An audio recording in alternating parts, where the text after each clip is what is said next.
चंद्रशेखर जी, मेरा सवाल राजस्थान को लेकर के है।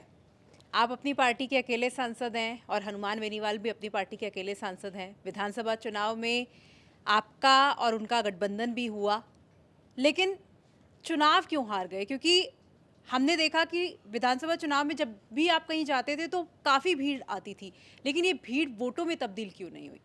आपके पास आंकड़ा नहीं होगा। मैं आपको एक उदाहरण के तौर पे बताता हूँ कि हम बायतू हारे, और बायतू हम ईवीएम में नहीं हारे, बैलेट पेपर में हारे। ईवीएम में हम लोग जीत गए, बैलेट पेपर में विपक्ष को, दूसरा जो पार्टी थी उसको 1500 वोट मिले, हमारे प्रत्याशी को 500 वोट मिले। तो कौन कह रहा है कि ये वोट में नहीं तब्दील हो पाया? वोट में तब्दील नहीं हो पाया तो हम 3-3 4-4 सीटों पे दूसरे नंबर पे कैसे रह गए?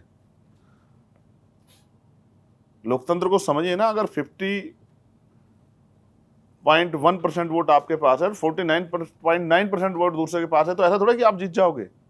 तो आप अगर जनमत का अपमान करना चाहती तो अलग बात है राजस्थान में, लेकिन अगर जनमत इतना हमारे साथ था कि हम 10-12 सीटों पे तीसरे नंबर में, तो आप कैसे कह सकते वोटों में कन्वर्ट नहीं हुआ? लेकिन हम जीत तो नहीं हुई बानसूर ना। उसका फिर उदाहरण है। लोकसभा चुनाव में भी आप नजर नहीं बानसूर हम आए। 7,000 वोट से हारे सिर्फ। लोकसभा चुनाव में भी आपकी मौजूदगी नहीं दिखाई दी मैं फिर राजस्थान आपसे कह रहा हूं, मैं इसका सवाल पहले ही दे चुका कि पार्टी ने ये फैसला लिया था पॉलिसी के आधार पर कि हम कम सीटें लड़ेंगे, और क्योंकि बहुत बड़े साधन संसाधन चाहिए, और जिन सीटों पर लड़े वही वो यूपी तक वालों ने कहाँ दिखाई है या राजस्थान तक वालों ने कहाँ दिखाई है। लड़े तो हैं कुछ लोग, हमारे वहां भी 1-2 लोग लड़े हैं, स्टेट ने लड़ा है। मैं गया था खुद एक शादी के प्रचार में, लेकिन आप लोगों ने कहाँ दिखाया उनको?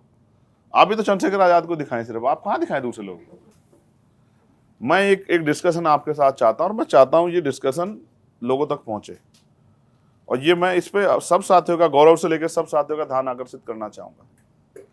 भारत का संविधान सभी को धार्मिक आजादी देता है, लेकिन एक बड़ा सवाल ये है कि जब, मैं तो सभी धर्मों का सम्मान करता हूं, जब कावड़ में 10 दिन तक हिंदू धर्म की भावनाओं का ध्यान रखते हुए रोड ब्लॉक हो सकता है, तो बीजेपी के लोगों ने जिस तरह से इस बार ईद पे किया, ये कहां तक सही है? ये क्या राजनीतिक एजेंडा नहीं है?